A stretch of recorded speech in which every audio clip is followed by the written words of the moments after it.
मुखर्जी बाबू के servant quarter के सामने भीड़ लग गई। क्या हुआ का शोर मच गया। मुखर्जी बाबू के पिता का देहांत हो गया, यह खबर पूरी टाउनशिप में फैल गई। अरे नहीं बाबा, कोई बोला है मुखर्जी बाबू का डेथ हो गया। कमाल है, मुखर्जी बाबू के पिता बीमार थे, अस्पताल में दाखिल कराए थे, हम कल ही तो देख कर आए हैं। मुखर्जी बाबू तो भले चंगे थे सुबह तक, कोई भीड़ से बोला। मिस्टर मुखर्जी की सर्वेंट झरना की आवाज़ सब आवाज़ों में दबी जा रही थी, फिर भी वह ज़ोर ज़ोर से बता रही थी, हम बोला ना मुखर्जी बाबू ठीक हैं, उनके बाबा का डेथ हुआ है। तभी एक कार आकर रुकी। अरे यह तो एमडी साहब आए हैं। सब एकदम चुप हो गए। एमडी साहब मुखर्जी बाबू की सीढ़ियाँ चढ़ने लगे। स्टील प्लांट में यह खबर फैल गई थी कि मुखर्जी बाबू की डेथ हो गई। वह अस्पताल में दाखिल थे कल रात से, और कल रात अस्पताल के रिकॉर्ड में उन्हें मृत घोषित कर दिया गया था। अस्पताल से सूचना कारखाने में दी गई तो कारखाने में खलबली मच गई।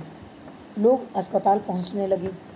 कारखाने के नियमानुसार मृत कर्मचारी के दाह संस्कार का फंड भी हाथों हाथ सैंक्शन हो गया। पर ये क्या, एमडी साहब उल्टे पांव लौट रहे हैं। मिसेस मुखर्जी ने दरवाज़ा ही नहीं खोला। एमडी साहब के चेहरे पर विचित्र सा भाव था। सबने अब झरना को घेर लिया। वह कुछ बोले इससे पहले ही मुखर्जी साहब के बड़े भाई ने झरना को ऊपर बुला लिया और दरवाजे सट से बंद हो गए। इस्पात नगरी में ये पहली बार हो रहा था कि किसी ऑफिसर की इतनी दुर्भाग्यपूर्ण मृत्यु हुई हो और मृत्यु के बाद ऐसा सन्नाटा हो। किसी को कुछ समझ में नहीं आ रहा था और ना ही मिसेस मुखर्जी को भी किसी ने अभी तक देखा था। अब एकदम दूसरे दरवाजे पर रहने वाला पड़ोसी भी अपने घर के भीतर कहाँ बैठ सकता है। फिर पड़ोस ही नहीं, कारखाने में भी वर्षों से एक साथ काम कर रहे हैं। यही टाउनशिप है, यही जीना मरना है, खेलना खाना, क्लब, स्कूल, सारी दुनिया यही है। फिर आज ऐसी अनहोनी क्यों हो रही है कि अपने दुख में शामिल ही नहीं करना चाहता ये परिवार। अचानक एक जीप तेजी से आई, गेट के पास रुकी। घर से 8-10 लोग तेजी से निकले, जीप को घेर लिया सबने। झरना सीढ़ियों से तेजी से उतरी और आस पड़ोस के सभी लोगों को अपनी ओर आकर्षित करती हुई कुछ बताने लगी। सबका ध्यान झरना की ओर हो गया कि जीप फुर्र से निकल गई। कोई भीड़ में से फुसफुसाया, लाश को जीप में ले गए। झरना ने बात काटी, ना एमन्यू किछु ना। नहीं, ऐसा कुछ नहीं है। दादा के बाबा का तबीयत खराब हो गया ना, उनको डॉक्टर के पास ले गए हैं। लाश तो भीतर है, वो तो होश ही नहीं है। मिसेस मुखर्जी को तो होश ही नहीं ना, इसीलिए उनकी माँ बोली है भीड़ नहीं करने का। मुखर्जी बाबू के दादा जमशेदपुर से आएंगे तभी तो एमडी साहब व्यवस्था करने के लिए बोल कर गए हैं, समय लगेगा तो। अचानक भीतर से फिर कुछ अजीब सी आवाज़ें उठने लगी और अब ज़ोर से साफ आवाज़ में बोल रहा था कोई, अरे लाश तो हिल रही है। शोर बढ़ने लगा। फिर भीड़ जो इतनी देर से बाहर थी भीतर को खिसकी। इस बार भीड़ को किसी ने नहीं रोका। मिसेस तिवारी जो मुखर्जी साहब के बगल वाले बंगले में रहती है, आश्चर्य से अवाक।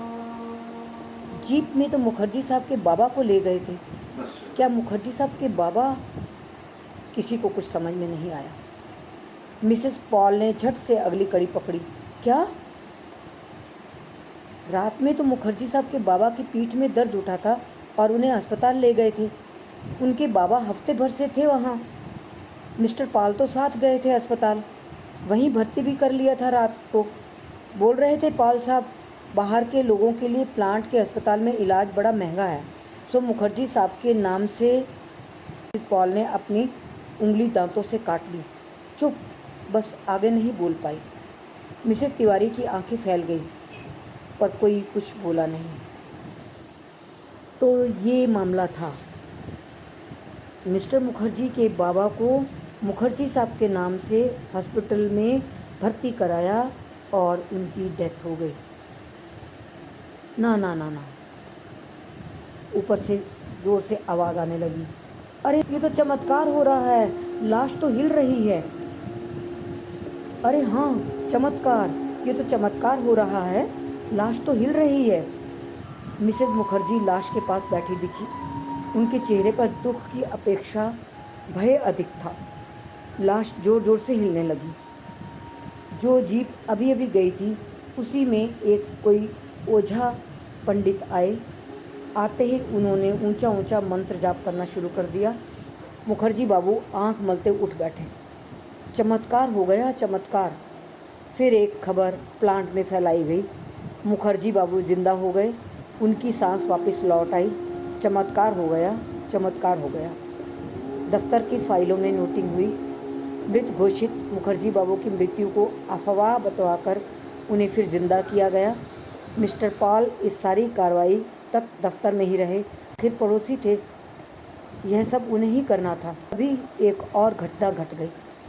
मिसेज मुखर्जी ने मुखर्जी बाबू के उठने पर जो हंसना शुरू किया तो फिर वह खिलखिलाहट बंद ही नहीं हुई। मिसेज मुखर्जी पागल हो गई थी।